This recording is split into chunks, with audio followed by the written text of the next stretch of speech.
We look at people spending thousands of dollars on high-end designer clothes, and our first instinct is usually to judge them. We see this luxury spending as a conscious choice, maybe even a wasteful one.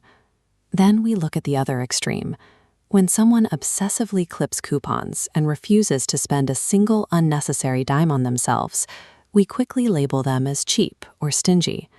In both cases, we assume these people sat down, looked at the math, and made a rational, calculated decision about how to handle their money in the present moment. But personal finance is rarely about the numbers on a screen.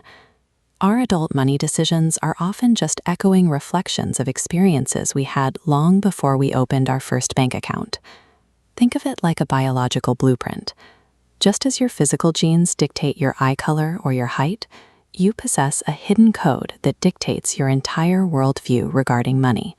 Let's call it your financial DNA.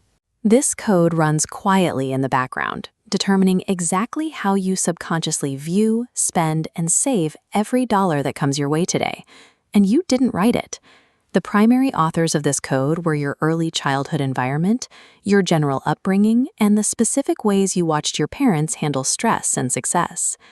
While we feel like we're in total control of our financial lives, we're often just following a script that was written decades ago. Picture two kids who will grow up to earn the exact same salary. Despite identical bank accounts in the future, their financial baselines are wired to be complete opposites, based purely on their early environments. The first child grows up watching their parents constantly stress at the kitchen table, struggling just to keep the lights on and pay the basic utility bills. The second child is raised in total abundance. They receive the latest smartphones and gadgets without ever having to ask, wait, or worry about the cost. I know exactly how this shapes you. I constantly watched my parents prioritize saving above everything else. That environment hardwired a worldview into me where unnecessary spending felt genuinely dangerous. Then I went to college and watched my peers casually flaunt expensive motorcycles and cars, bought entirely with their parents' money. It forces a tough realization. You have to stop and ask yourself if your sudden urge to spend is driven by a real personal need, or if you are just inheriting the social pressure and jealousy of your immediate environment.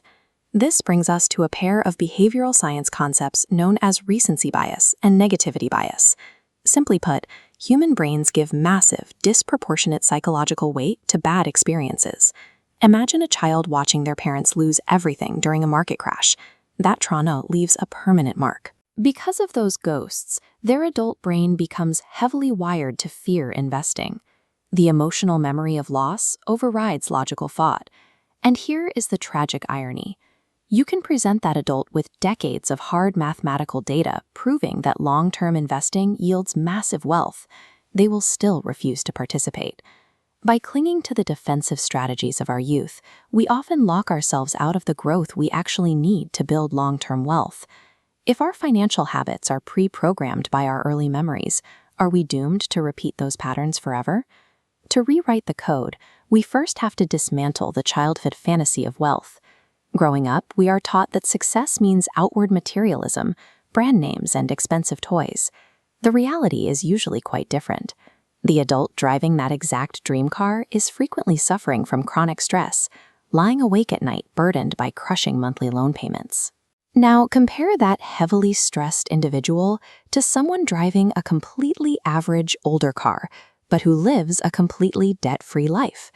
When your time and energy are prioritized for your own needs rather than servicing a loan, you've reached a state of financial freedom that no luxury brand can provide.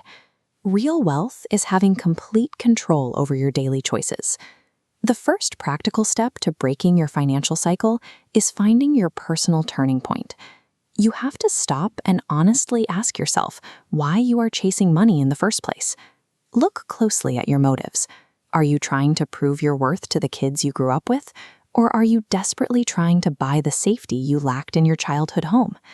This requires defining your personal enough. You have to set a clear, realistic financial target so you aren't constantly moving the goalposts and trapping yourself in an endless cycle of accumulation. Acknowledge the financial DNA you inherited, But stop letting the scared or jealous child inside you make your decisions. You can build your future based on hard facts, not inherited feelings.